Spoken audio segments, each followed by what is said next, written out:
जय हिंद मेरे प्यारे बच्चों। सुपर फास्ट कोचिंग के इस ऑनलाइन प्लेटफॉर्म पे आपका स्वागत करते हैं। जैसा कि हमका लास्ट जो मॉक टेस्ट हुआ है लास्ट संडे जो आपका मॉक टेस्ट हुआ है उसका हम मैथ्स का बहुत ही शानदार तरीके से आपके लिए सॉल्यूशन लेकर आए हैं। जैसा कि आपको हम हर बार बताते हैं कि संडे जो भी मॉक टेस्ट आप कंडक्ट होगा उसका आपका मंडे को इसका सॉल्यूशन मिलता है। ठीक है, तो उम्मीद करता हूँ जो भी मॉक टेस्ट आपके सारे हो रहे हैं, अभी तक आपके 5 मॉक टेस्ट हो चुके हैं एसएससी जीडी को लेकर, और मैं आपको यहाँ पर मैथ्स का सॉल्यूशन लेकर आया हूँ।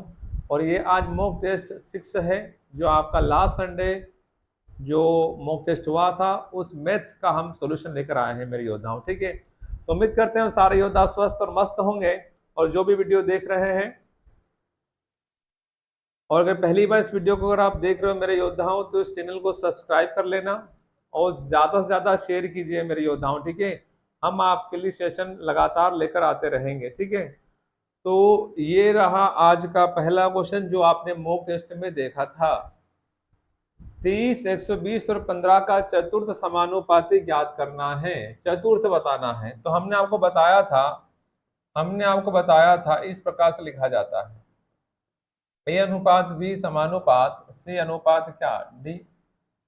तो ए बटे में क्या होगा मेरे योद्धाओं बी, और सी बटे में कितना डी। तो दूर वाले का दूर से गुणा हो जाएगा और पास वाले का पास से गुणा हो जाएगा, होगा।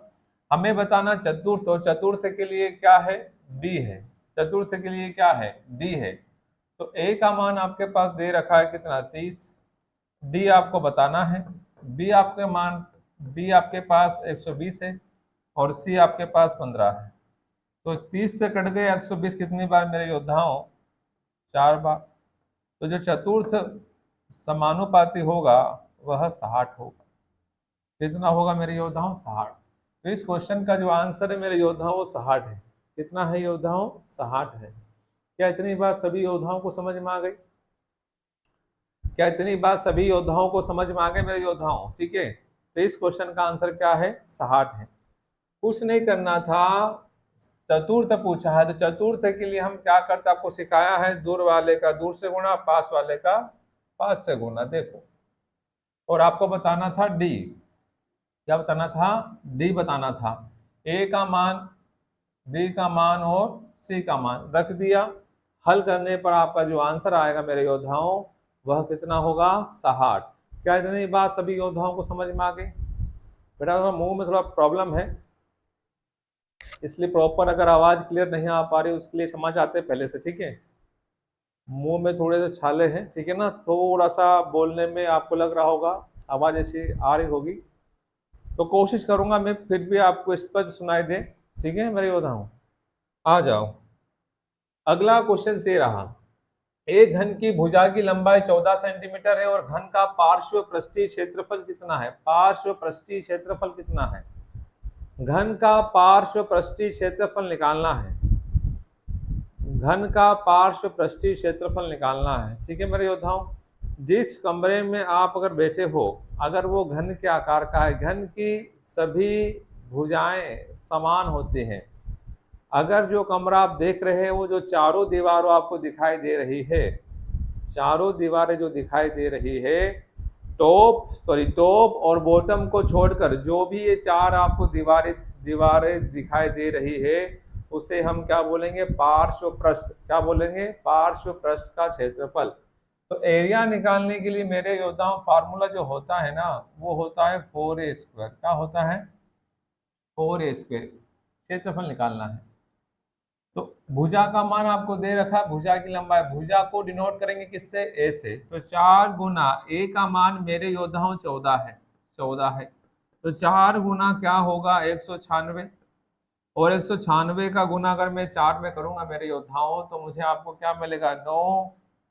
यहाँ पर आपको मिल जाएगा 6 चौक कितना, 24, 9 चौक 36, 36 2 38, और 5 सॉरी 4 और 3 कितना, 7, 784 वर्ग सेंटीमीटर। यही आपका आंसर है, यही आपका आंसर है, 784 वर्ग सेंटीमीटर। ये मेंसुरेशन से क्वेश्चन है। ये वाला जो पहला क्वेश्चन आपको दिखाई दिया ये अनुपात समानुपात से लिया हुआ है। सेकंड क्वेश्चन है आपका मेंसुरेशन 3D से लिया हुआ है, ठीक है। घन का पार्श्व पृष्ठीय क्षेत्रफल, घन का पार्श्व पृष्ठीय क्षेत्रफल, मैंने आपको बताया ना, जिस कमरे में अगर आप बैठे हो, जिस रूम में अगर आप बैठे हो, तो टॉप और बॉटम अगर छोड़ दें तो जो चारों दीवारों जो आपको दिखाई दे रही होगी वही उस घन का पार्श्व पृष्ठीय क्षेत्रफल हो जाएगा। एक एग्जाम्पल दिया है, ठीक है। आपका कमरा हो सकता है कि घनाभ के आकार का हो, घन के आकार का हो, लेकिन मैं एक एग्जाम्पल दे रहा हूं, ठीक है।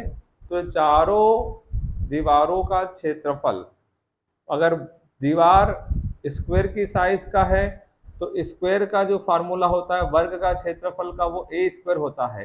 जैसे 4 दीवारें हैं तो कितना हो जाएगा, 4a स्क्वायर हो जाएगा मेरे योद्धाओं। क्या हो जाएगा, 4a स्क्वायर। तो इस क्वेश्चन का आंसर क्या है मेरे योद्धाओं, 784 वर्ग सेंटीमीटर। अगला क्वेश्चन ये रहा है। अगला क्वेश्चन समय दूरी चाल से था मेरे योद्धाओं। सबको बातें समझ में आ रही है या नहीं आ रही है?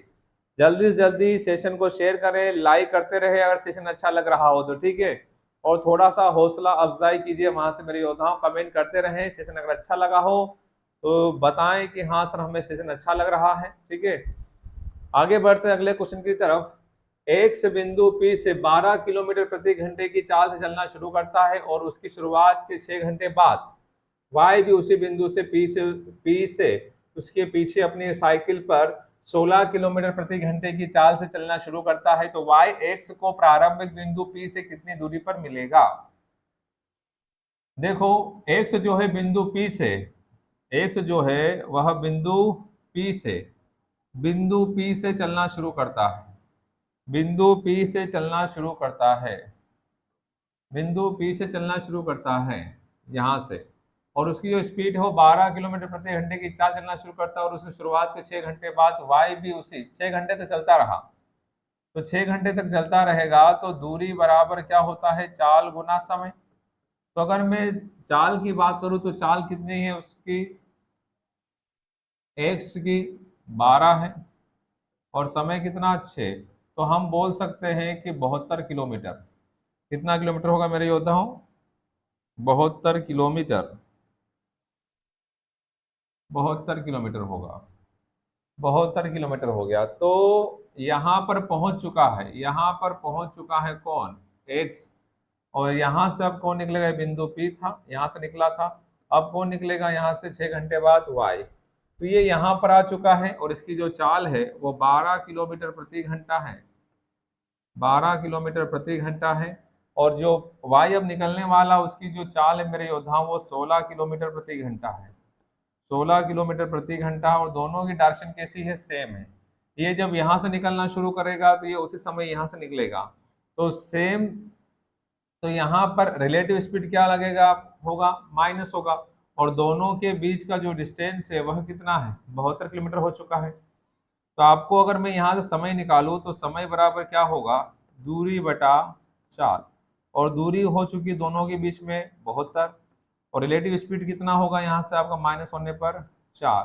4 से कटेगा कितना, 18। 18 घंटे के बाद वह एक दूसरे से क्या हो जाएंगे, मिल जाएंगे। लेकिन आपसे समय नहीं पूछा, क्या पूछा, दूरी पूछा मेरे योद्धाओं, दूरी पूछा है। तो दूरी अगर आपसे पूछा है तो दूरी बराबर क्या होता है, चाल गुना समय, चाल गुना समय। चाल आपके पास कितनी है, चाल किसकी देखोगे आप, y की, और y की चाल कितनी है, 16। और 16 किलोमीटर प्रति घंटे की चाल से अगर चलेगा तो 18 घंटे में उससे पकड़ लेगा। तो 18, तो गुना करने पर 16 अठे कितना, 128, 16 और 12 28। तो आपका जो आंसर होगा मेरे योद्धाओं 288 किलोमीटर। कितना होगा, 288 किलोमीटर। यही इसका आंसर था, यही इसका आंसर था। क्या सभी योद्धाओं को समझ में आ गया? कुछ भी नहीं था इस क्वेश्चन में समय दूरी चाल वाले में। 6 घंटे तक चलता रहा मेरे योद्धाओं, कौन, एक्स। एक्स चलता रहा ना, किस बिंदु से, पी से चलता रहा, चलता रहा, चलता रहा, किस चाल से, 12 किलोमीटर प्रति घंटे की चाल से। मतलब 1 घंटे में अगर 12 जाएगा तो 6 घंटे में कितना चला गया, 72। तो y और एक्स के बीच की दूरी कितनी हो गई बताओ, अब 72 किलोमीटर हो गई ना। अब जब निकलेगा 6 घंटे बाद यहां से P से कौन Y, और यहां से ये निकलेगा कौन X निकलेगा ना। तो फिर यहाँ पर समय कैसा हो गया समान, तो समय जब समान होता तभी हम स्पीड को प्लस या माइनस करते हैं, तो रिलेटिव स्पीड यहाँ पर क्या होगा माइनस होगा। तो 16 में से अगर 12 घटाओगे तो कितना बचेगा मेरे योद्धाओं 4, तो 4 स्पीड हो जाएगा। स्पीड क्या होगी माइनस, क्योंकि दोनों की डायरेक्शन कैसी है मेरे योद्धाओं सेम है, तो सेम डायरेक्शन में स्पीड क्या होती है माइनस। तो 16 में से अगर 12 घटाओगे कितना बचेगा मेरे योद्धाओं 4, तो 16 में से अगर 12 घटाए तो 4 होगा। 72 में मैंने 4 से भाग लगाया तो मुझे क्या मिला 18 घंटे। 18 घंटे में एक दूसरे से वो मिल जाएंगे, लेकिन आपसे समय नहीं पूछा कितने घंटे में मिलेंगे, आपसे पूछा है कि वह कितने घंटे कितनी दूरी पर मिलेगा। y बोला ना कि y जो है x को प्रारंभिक बिंदु से P से कितनी दूरी पर मिलेगा, तो P से कितनी दूरी पर मिलेगा वह 288 किलोमीटर, 288 किलोमीटर की दूरी पर मिलेगा। क्या इतनी बात सभी योद्धाओं को समझ में आ गई? क्या इतनी बात सभी योद्धाओं को समझ में आ गई? तो जल्दी से बताओ यस करके। क्या सभी योद्धाओं को इतनी बात समझ में आ गई जो मैं समझाना चाहता हूं? तो समय निकाल कर दूरी निकाल सकते हो, ठीक है। बेसिक फार्मूले वही हमने लगाया है। आगे बढ़ते हैं अगले क्वेश्चन की तरफ। अगला क्वेश्चन से रहा मेरे योद्धाओं, एक पुस्तक को, ये क्वेश्चन आपका डिस्काउंट बोल सकते हो, प्रॉफिट लॉस से आया हुआ है, ठीक है ना, प्रॉफिट लॉस से है। एक पुस्तक को उसके अंकित मूल्य के 5/12 में बेचने पर 50% की हानि होती है। 50% की क्या होती है हानि होती है। अगर मैं इस क्वेश्चन में क्या मान लू 5/12 है, 5 बटे कितना है 12 है, और 12 में 2 जीरो लगा दूं, और यहां पर भी कितने जीरो लगा दूं 2 जीरो लगा दूं, यहां पर भी मैं 2 जीरो लगा दूं, और यहां पर भी मैंने क्या लगा दिए 2 जीरो। तो मैं आपको बोल सकता हूं कि हमारा जो एमपी हुआ ना, अब एमपी मैंने मान लिया 1200 रुपए, एमपी हो गया 1200 रुपए, और एसपी हो गया कितना 500 रुपए। और जब वो 500 रुपए में बेच रहा है ना, अंकित मूल्य के 5/12 में अंकित मूल्य हमने क्या माना 1200, और 1200 का अगर आप क्या निकालोगे 5/12,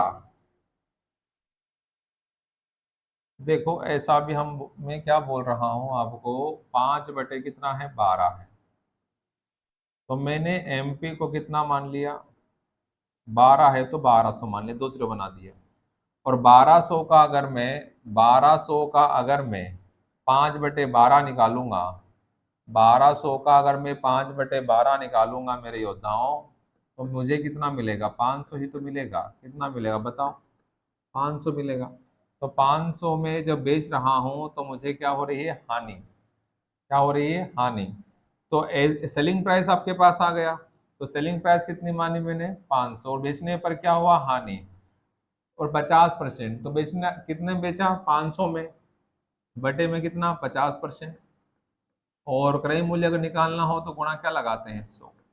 अगर 500 रुपए में बेचने पर अगर 50% का लाभ होता ना, तो मैं यहाँ 150 लिखता, क्योंकि प्रॉफिट जोड़ते हैं 100 में और हानि होते 100 में से घटाते हैं, तो 100 में से 100% में से जब 50 की हानि हो गई तो 50 घटाऊंगा तो 50 ही तो आएगा। अगर 40 की हानि होती तो यहाँ क्या लिखता मैं 60 लिखता। अगर 40 का लाभ होता तो मैं यहाँ क्या लिखता 140 लिखता, और गुणा क्या लिखता 100, क्योंकि सीपी अपने आप में कितना होता है 100%। तो ये 50 से कट गया 10 बार, और 10 गुना 100 करेंगे, परसेंट से परसेंट कट गया, तो कितना है मेरे योद्धाओं 1000। तो 1000 क्या हो गया ये क्रय मूल्य। अब क्वेश्चन में आपसे पूछा था कि अंकित मूल्य और क्रय मूल्य का रेशो बताना है, तो अंकित मूल्य और क्रय मूल्य का रेशो बताना है। तो अंकित मूल्य और क्रय मूल्य को देखो, 12,000 आपने अंकित मूल्य माना था, और क्रय मूल्य आपका 1000 रुपया आया है। तो अगर मैं 2 जीरो से 2 जीरो काट दूं मेरे योद्धाओं, और फिर कट रहा है 2 से ये 6 बार, और ये कितनी बार 5 बार, तो इस क्वेश्चन का जो आंसर होगा मेरे योद्धाओं वह 6:5 होगा, 6:5 होगा। यही इस क्वेश्चन का आंसर होगा। क्या इतनी बात सभी योद्धाओं को समझ में आ रही है? मैं फिर बोल रहा हूँ, मुंह में थोड़ा तकलीफ है, छाले हो चुके हैं मुंह में, तो थोड़ा सा बोलने में दिक्कत आ रही है, थोड़ा सा कोऑपरेट करना मेरे योद्धाओं, ठीक है।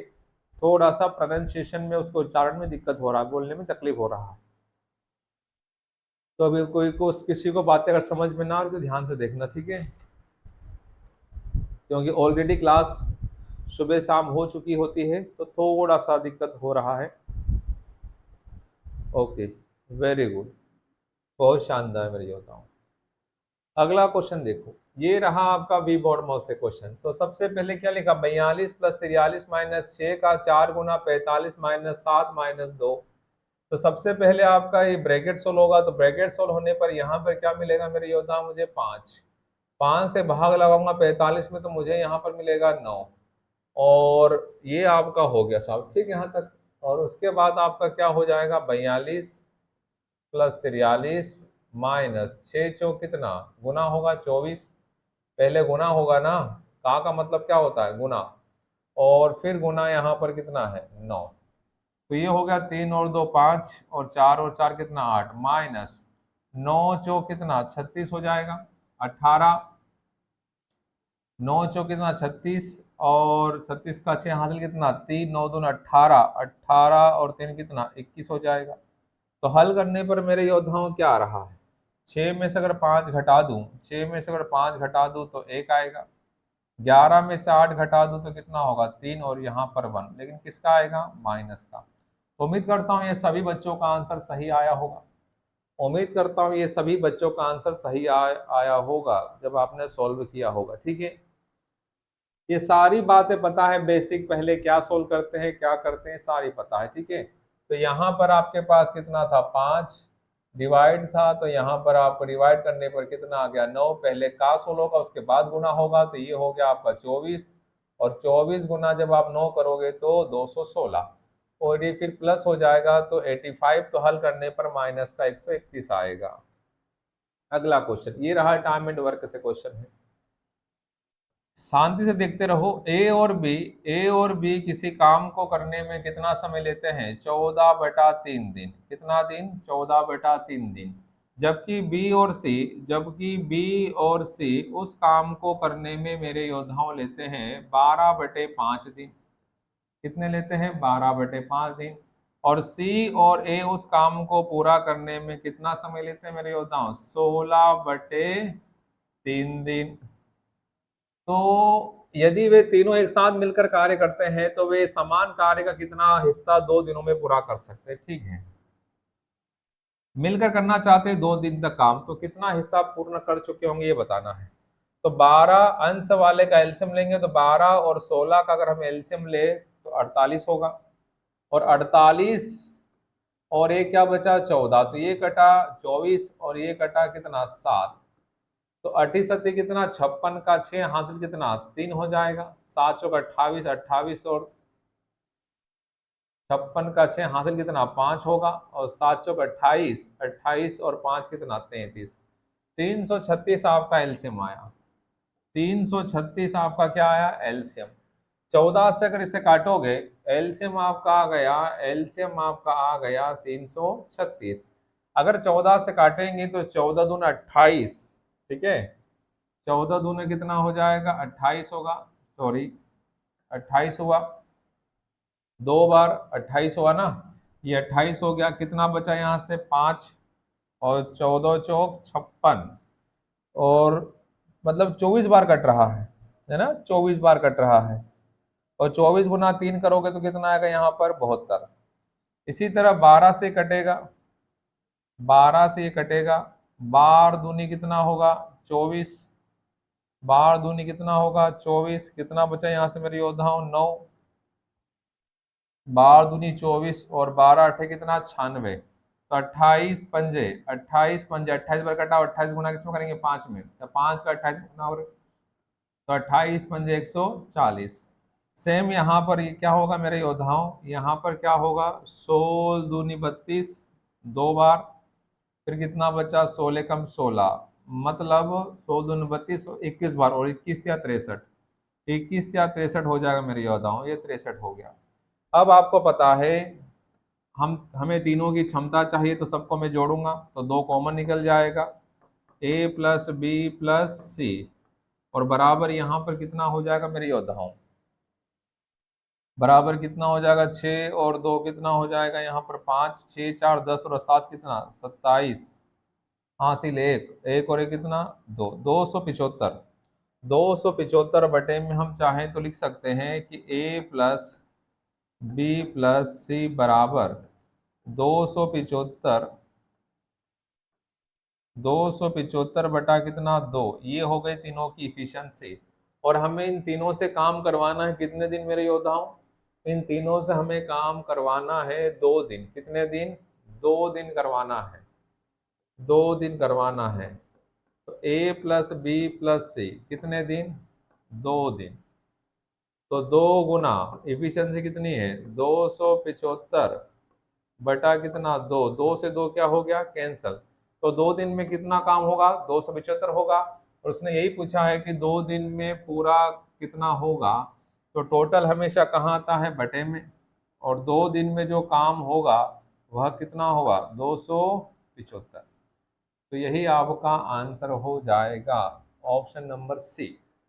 ऑप्शन नंबर सी आपका आंसर आ जाएगा। ठीक है, ऑप्शन नंबर सी आपका आंसर। यहाँ पर ए लिखा हुआ है। क्या लिखा हुआ है मेरे योद्धाओं? ये ए। ठीक, ये नहीं दिख रहा था तो लिख दिया यहाँ पर। तो उम्मीद करता हूँ ये सभी योद्धाओं को समझ में आ गया। 2 दिन का काम बताना था। कितने दिन का काम? 2 दिन का। तो तीनों की मिलाकर क्षमता कितनी? 275/2। अगर एक दिन में इतना काम करते हैं, 2 दिन में कितना करेंगे? 275 ही करेंगे। तो टोटल में से 275 काम होगा कितने दिन में? 2 दिन में। यही आपका आंसर था। ये क्वेश्चन आपका टाइम एंड वर्क से लिया हुआ था। ठीक, इतनी बात समझ में आ चुकी है। अगला क्वेश्चन देखो। दो संख्या, एवरेज से क्वेश्चन है। दो संख्या इस प्रकार है, दी गई है कि पहली संख्या दूसरी की 2 गुनी है। पहली संख्या, पहली जो संख्या है वह दूसरी की कैसी है? 2 गुनी है। एक्स मान लिया, और यहाँ पर कितना? 2x। और 2 गुनी नहीं है, पहली संख्या दूसरी की आधी बोला है। पहली संख्या दूसरी की आधी है, तो यहाँ 2x, तो यहाँ पर कितना? x। और उनका जो एवरेज है वो कितना बोला है? 30 है। एवरेज कितना है? 30 है। आपको सभी को पता है कि एवरेज निकालने के लिए फार्मूला जो होता है वह ये होता है। हालांकि मैं ऐसे भी सोल्व कर सकता था, लेकिन देख लो यहाँ पर एवरेज दे रखा है कितना? 15 बराबर टोटल नंबर। एक पहला संख्या x है, दूसरा कितना है? 2x बटे में कितना? 2। 2 गुना 15 30 हो जाएगा। कितना आ गया? 3x। 3 से कटा तो x का मान क्या मिला मेरे योद्धाओं? 10। x का मान मुझे क्या मिला मेरे योद्धाओं? 10। हमें बताना है पहली संख्या। तो पहली संख्या मैंने क्या मानी थी? x, और x का मान कितना आया? 10। यही आपका आंसर। अगर आपसे दूसरी संख्या पूछता तो दूसरी संख्या आप कितनी होती? 20। ठीक है, लेकिन आपसे पूछा पहली संख्या, तो इस क्वेश्चन का आंसर होगा सी। उम्मीद करता हूं समझ में आ चुका होगा। अगला क्वेश्चन देखो, प्रतिशत से है। जो u है, जो u, यदि u को v से 5% अधिक अंक मिलते हैं, यदि u को v से, अगर मैंने मान लिया इसे 100 मिलता है, तो इसे 5% अधिक मतलब 105 मिले होंगे। तो v के अंक, v के अंक u के अंकों से कितने प्रतिशत कम है? तो कितना कम है प्रतिशत में बताना है। 5 कम है किससे? u से। और गुना क्या? 100%। 5 से कटा 105, 21 बार, और 21 चौक 84, 4 बार जाएगा, और एक ही ऑप्शन है लास्ट वाला। यही आपका आंसर है। ठीक है, खुद देखो। 100 इसे माना तो 105% अधिक तो 105 हो जाएगा। फिर बोला है कि v के अंक u के अंकों से कितने परसेंट कम है। v का जो अंक है वह u के अंक से कितना कम है? 5 कम है। देखो अंकों की बात करें तो 5 कम है। तो 5 ऊपर, और बटे में किससे? u के अंकों से ना। तो u का अंक कहाँ आएगा? बटे में। और प्रतिशत जानने के लिए गुणा क्या लगाते हैं? 100। u के अंकों का बोल रहा है, तो u का अंक कहाँ आएगा? नीचे। और प्रतिशत जानने के लिए गुना 100।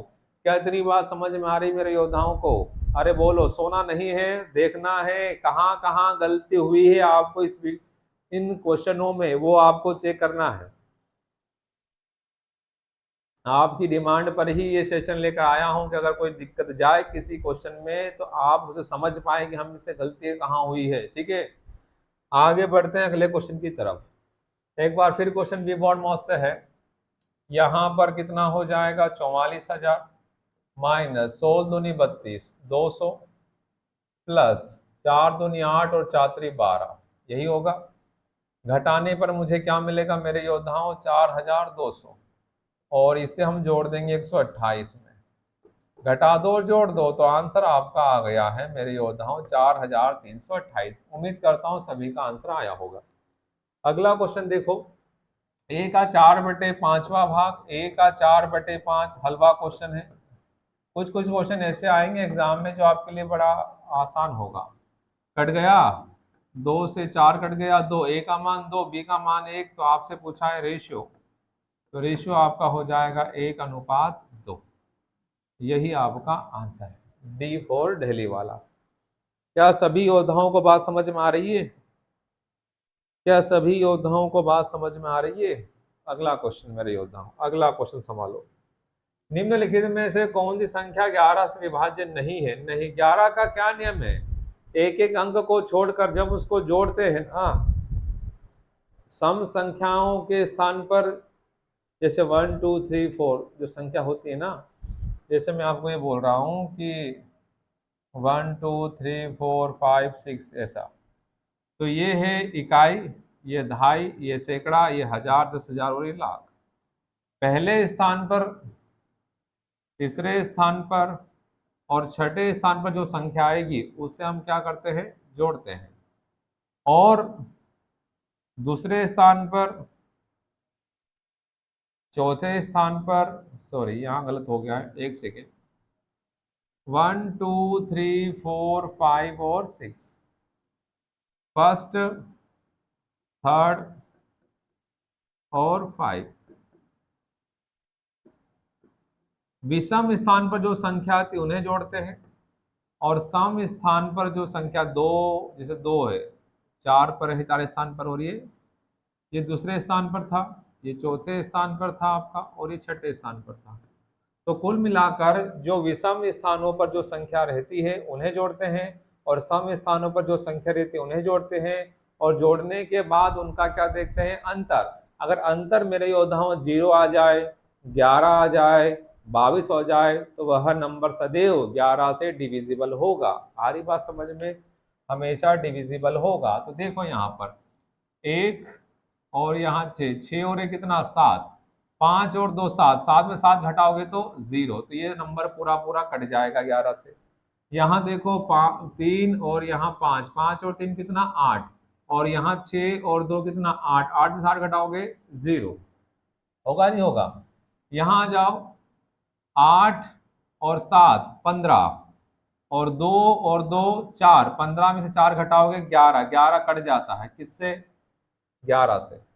यहाँ आ जाओ, 3 और 7 10, और 10 में से 6 और 2 कितना? 8, 10 में से 8 घटाओगे तो 2 बचेगा, और 2 11 से नहीं कटता, तो यही आपका आंसर होगा जो नहीं कट रहा, यही आपका आंसर है। आपसे पूछा कि कौन सा विभाज्य नहीं हो सकता, या तो उनका अंतर पहले तो जोड़ेंगे इवन प्लेस पर, या ओड प्लेस पे जो संख्या उन्हें हम प्लस करेंगे, और प्लस करने के बाद मेरे योद्धा उनको क्या करेंगे? माइनस। और माइनस करने पर अगर 0 मिले, 11 मिले, 22 मिले, 33 मिले, तो मान लीजिए कि वह नंबर 11 से कटता ही कटता है। और अगर ऐसा ना मिले, डिफरेंस 0 11 22 33, इसके अलावा कुछ अगर मिलता है, तो वह नंबर कभी 11 से कैंसल नहीं होगा मेरे योद्धा। ठीक है, अगला क्वेश्चन फिर एवरेज से क्वेश्चन है। 4 संख्याओं का औसत कितना है? 96। तो 4 नंबर है, एवरेज 24, तो 24 चौक 96, तो ये 96 क्या है? उन 4 संख्याओं का योग।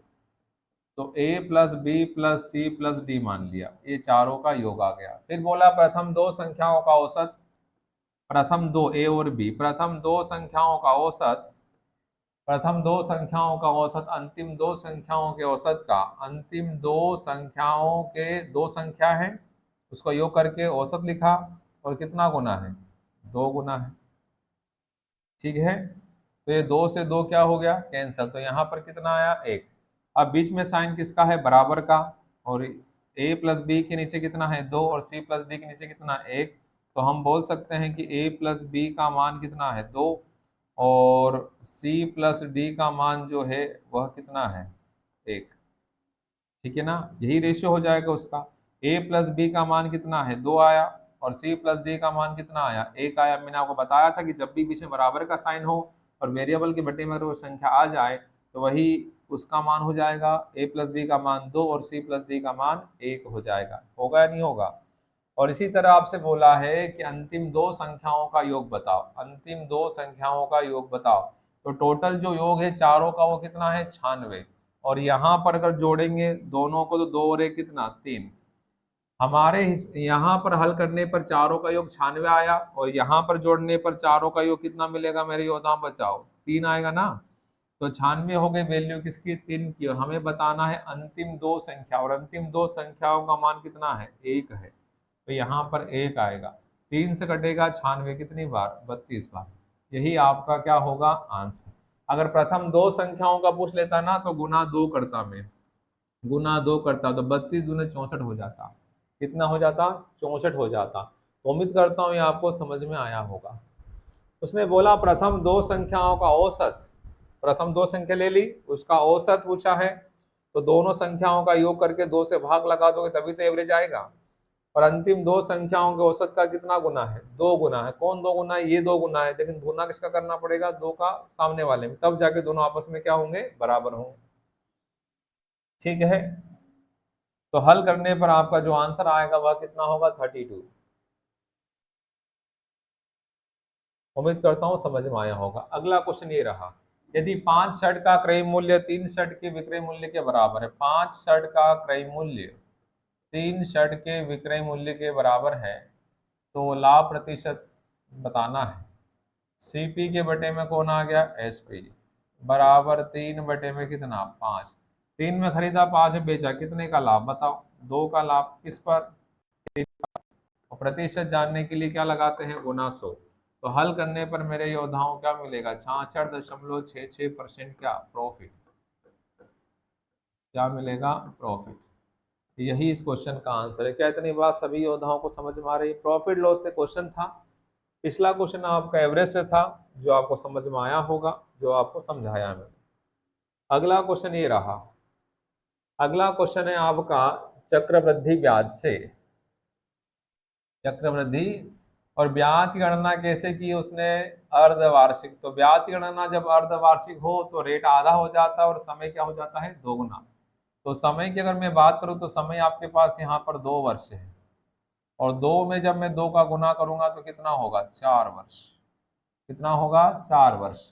आपके पास यहाँ पर मिश्र धन वो सॉरी मूलधन और ब्याज दे रखा है।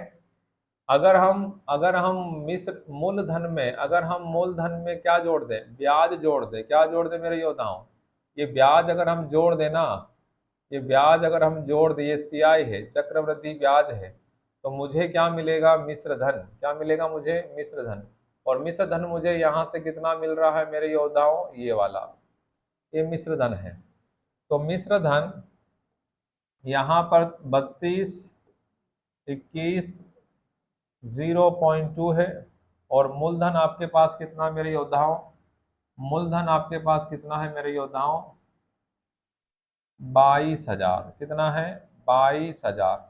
अगर इनका अनुपात देखिए अमाउंट और प्रिंसिपल का, तो अगर मैं पॉइंट हटाओ तो यहाँ पर क्या लगा दूंगा 0।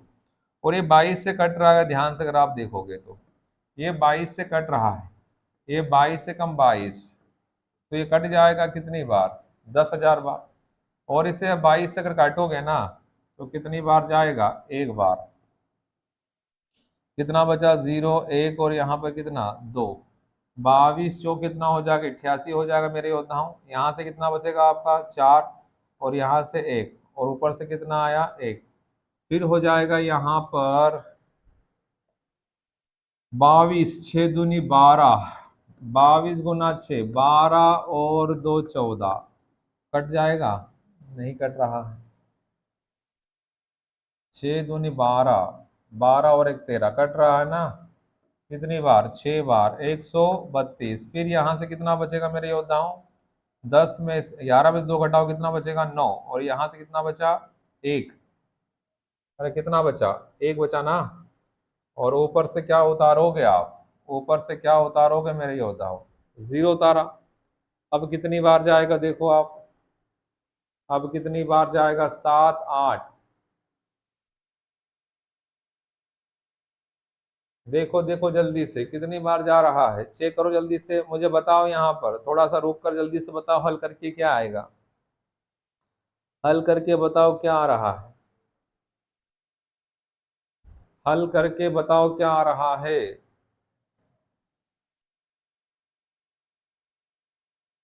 यहाँ तो कितना 4 है ना,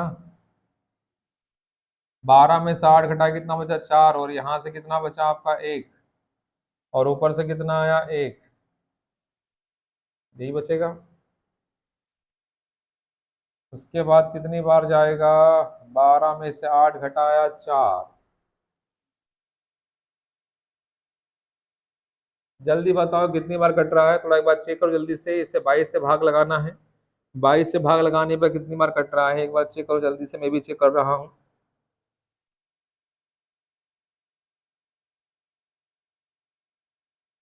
22 से भाग लगाने पर कितनी बार कटेगा वो आपसे पूछ रहा हूँ।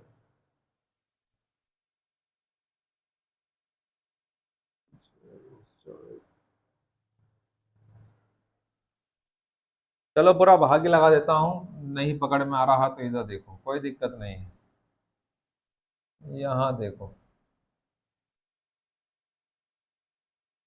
यहाँ पर आपके पास कितना है 322102, तो भाग लगाया हमने किससे, 22 से। ये 22 से कम 22 हो जाएगा साहब, कितना बचा 0, एक ऊपर से कितना होता रहा 2, फिर 22 जो कितना हो जाएगा 88, कितना बचा 12 में 60, 9 में 60 गया 1, ऊपर से कितना होता रहा 1, फिर कितनी बार गया आपका 6 बार, तो कितना 6 दूनी 12, 132 हुआ था। फिर यहाँ से कितना है मेरी योद्धा, 11 में से 2 घटाया 9, यहाँ पर कितना 0, ऊपर से क्या आया 0, फिर 4 बार जाएगा 88, फिर यहाँ से कितना आ जाएगा मेरे योद्धाओं 2, और 0 ऊपर से 2, इतनी बार कट रहा है 14,641, इतनी बार कटेगा। ठीक है। अब समय की अगर बात करें तो समय में कितने का अंतर है मेरे योद्धाओं, समय में जो अंतर है ना वह कितने का है, 4 का हो गया। तो जब 4 का अंतर होता है, अगर मैंने बोला था पढ़ाया था कि अगर 2 का अंतर हो तो वर्गमूल लगाते, 3 का अंतर हो तो घनमूल लगाते, और 4 का होगा तो चतुर्थ मूल लगाएंगे।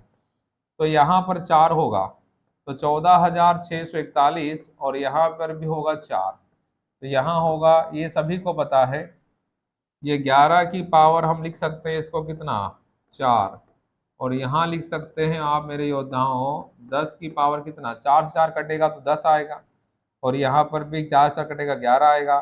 तो रेशियो कुल मिलाकर कितना आया 11 और कितना 10, 10 से 11 हुआ, 10 से 11 हुआ, कितना ब्याज मिला, कितना ब्याज मिला 1, किस पर 10 पर, और प्रतिशत जानने के लिए गुणा क्या लगाते हैं 100%, 0 0 क्या हो गया कैंसर, तो रेट कितना आया 10%। लेकिन ये जो 10% रेट जो आया है ना ये हाफ ईयरली है, कैसा है ये, हाफ ईयरली, हमें बताना है पर एनम वाला।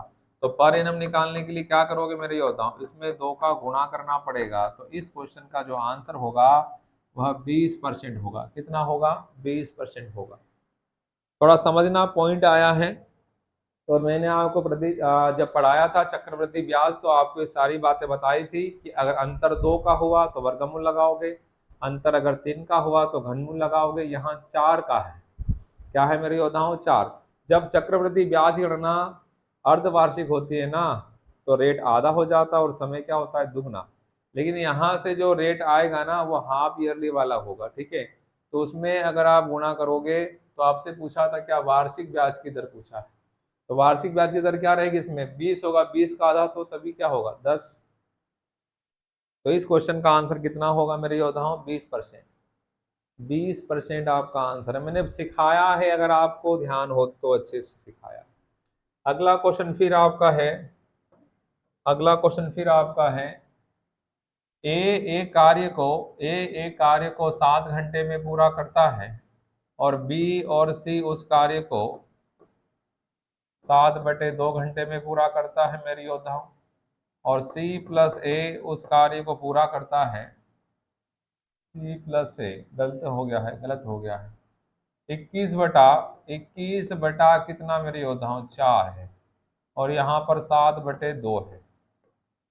इसका हम एलसीएम लेंगे, और एलसीएम कितना आएगा 7 21, 7 का 21 आएगा, 7 से 21 कितनी बार मेरे योद्धाओं 3 बार, 21 से 21 कितनी बार 1 बार, तो यहाँ कितना आ जाएगा 4, और 7 या 21, 7 या 21, और 3 दूनी 6। अब देखो ए की क्षमता कितनी मेरे योद्धाओं, ए की क्षमता आपके पास कितनी आई, ए की क्षमता आपके पास कितनी आई, ए की क्षमता आपके पास कितनी है, 3 है, तो यहाँ क्या लिख दिया मैंने 3। 6 में से अगर 3 घटाऊंगा तो 3 ही आएगा।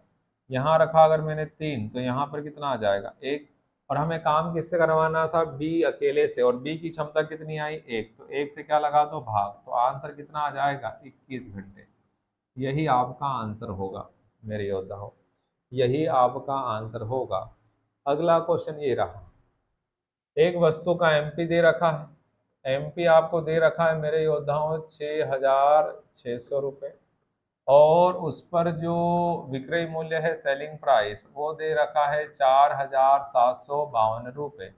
अगर मैं इसको माइनस कर दूं तो मुझे 50 चल जाएगा, कितने रुपए का डिस्काउंट मिला, तो यहाँ पर कितना हो गया 8, यहाँ पर कितना हो गया 4, 15 में से 5 घटाऊं कितना 8, और यहाँ पर 1, तो 1848 रुपये का क्या दिया हमने, डिस्काउंट दिया, और डिस्काउंट का परसेंट ही पूछा है, तो 1848 का डिस्काउंट मिला है। और डिस्काउंट हमेशा दिया जाता है किस पर, एमपी पर, एमआरपी पर, और प्रतिशत जानने के लिए गुणा क्या लगाते हो, 100%।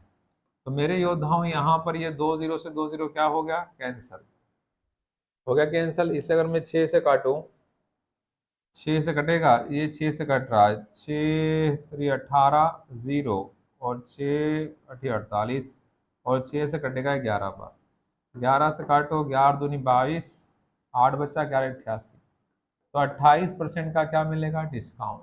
यही आपका आंसर है, 28% का डिस्काउंट मिलेगा मेरे योद्धाओं। क्या इतनी बात समझ में आ रही है? अगर सेशन अच्छा लगे तो लाइक करते रहना है, शेयर करते रहना मेरे योद्धाओं। थोड़ा सा प्रॉब्लम है आज बोलने में, थोड़ा सा धीरे धीरे बोल रहा हूँ, थोड़ा सा क्लास आहिस्ता आहिस्ता चला रहा हूँ, ठीक है।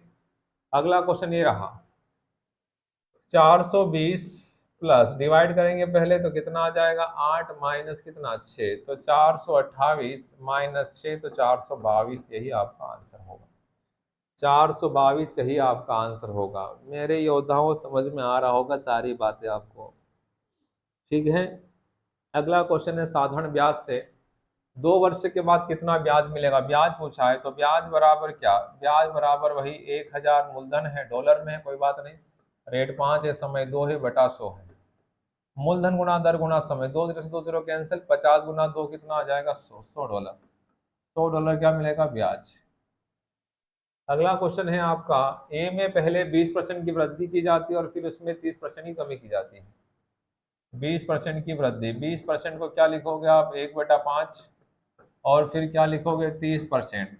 सक्सेसिव मेथड लगा सकते हो इसमें, तो 3 बटा कितना 10, तो पहले और अब, पहले 5 था अब कितना हो गया 6, पहले 10 था अब कितना हो गया 7, कुछ कटता है तो काट सकते हो आप, यहाँ पर 5 और यहाँ पर 3, 2 से कट रहा है, ये 25 और यहाँ पर कितना 21। अंत में आपसे क्या पूछा, ए का अंतिम मान ए के प्रारंभिक मान का कितना प्रतिशत है। ए का अंतिम मान, ए का अंतिम मान कौन सा है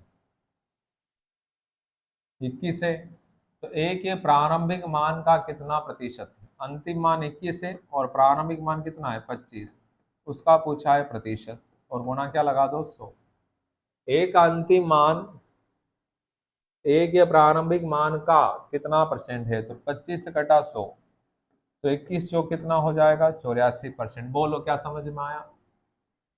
ए का जो अंतिम मान है, अंतिम मान कितना आया इसका ए का, अब कितना आया 21 आया ना, और प्रारंभ में कितना था 25 था, तो ए का अंतिम मान ए के प्रारंभिक मान का, ए के प्रारंभिक मान का प्रारंभिक मान मैंने कितना माना 25 है, ये पहला वाला मान है और ये अंतिम मान है हल करने पर, तो आंसर कितना आएगा 84%। अगला क्वेश्चन है, एक मेज को 11,480 रुपये बेचने पर 18% की हानि होती है, तो एसपी दे रखा है और लॉस दे रखा है, तो हम इससे क्या निकालेंगे सीपी। तो 11,480 ये वैल्यू हो जाए किसकी 82% की, और हमें पता करना है 100, तो हम पता हो जाएगा 100%।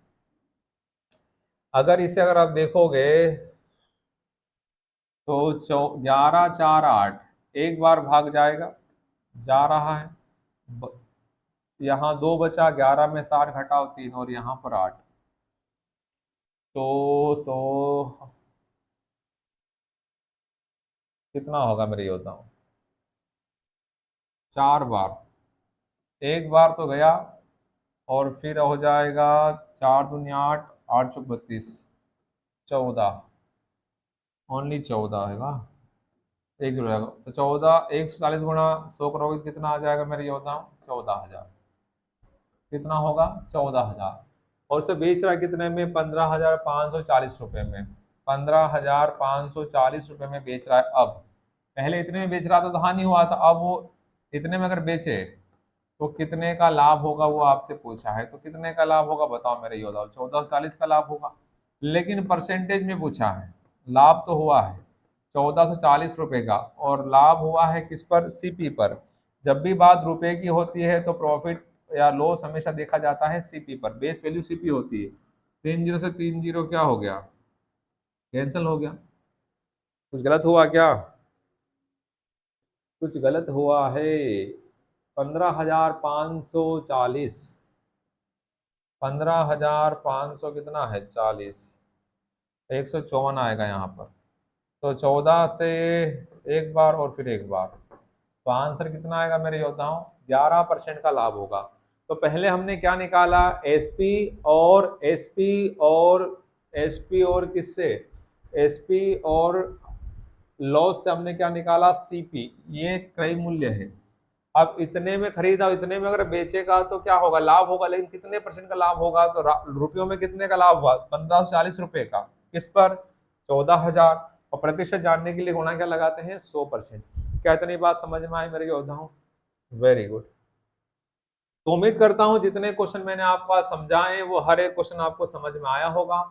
और थोड़ा सा प्रॉब्लम था, ठीक है ना, थोड़ी सी दिक्कत थी, बोलने में प्रॉब्लम हो रहा था, इसलिए हो सकता है कि थोड़ा सा कम समझ में आया हो। लेकिन कोशिश की मैंने पूरी पूरी यहाँ से कि हर बात आपको अच्छे से सुनाई दे और समझ में आए, ठीक है।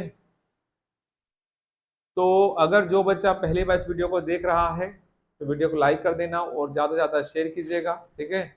नेक्स्ट टाइम फिर आपसे मुलाकात होगी, ठीक है ना। और इसी तरह हम आपके लिए सेशन लेकर आते रहेंगे।